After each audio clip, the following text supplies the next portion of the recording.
welcome to the Singapore Garden Festival 2018. And what you see behind me is the exhibit and stand in the fantasy section for South Africa. And this one is to give you a true African experience and an African feel, and it's called African Banda.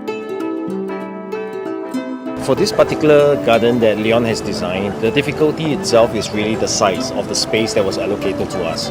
It was only 10 by 8 meters, and what Leon wanted was to have the trees, the valley, the bump up of the hills, and the cloud, as you can see, is one of the biggest challenge we have. Because this tent, as you can see, is a temporary tent, and they have only that amount of weight they can hold. The cloud is supposed to be hung up. By the end of the day itself, we have to think out the way to make it safe, and thus you can see that the cloud is now in place. This is the hardest structure that I have to build for him, but we also knew that this is the most important one because this is the wow factor of this fantasy garden.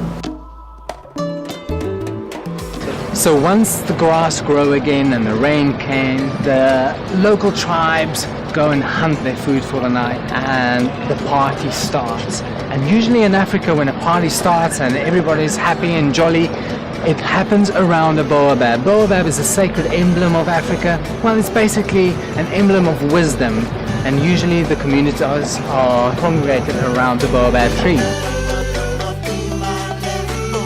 Our baobab trees have been handmade from wood and rice paper, and then I've hand painted them with patterns taken from traditional Zulu hand-woven baskets. And they've been painted with a really strong pigmented acrylic ink, which coupled with the translucency of the rice paper just creates a beautiful glowing area for the light to shine through and create the warmth that we wanted for the garden.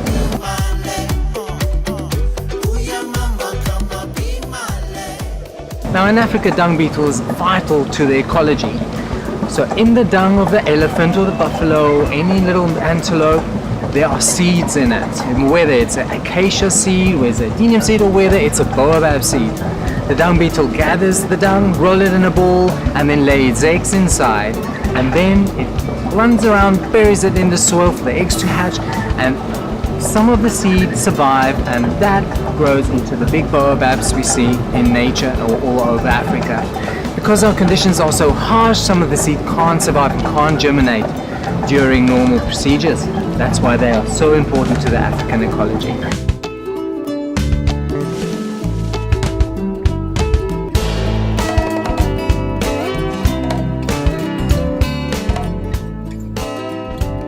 So the rock art is just a small little key moment in the garden, which is adding to our narrative. And the image is taken from a rock art in the Malelangwe Reserve in Zimbabwe.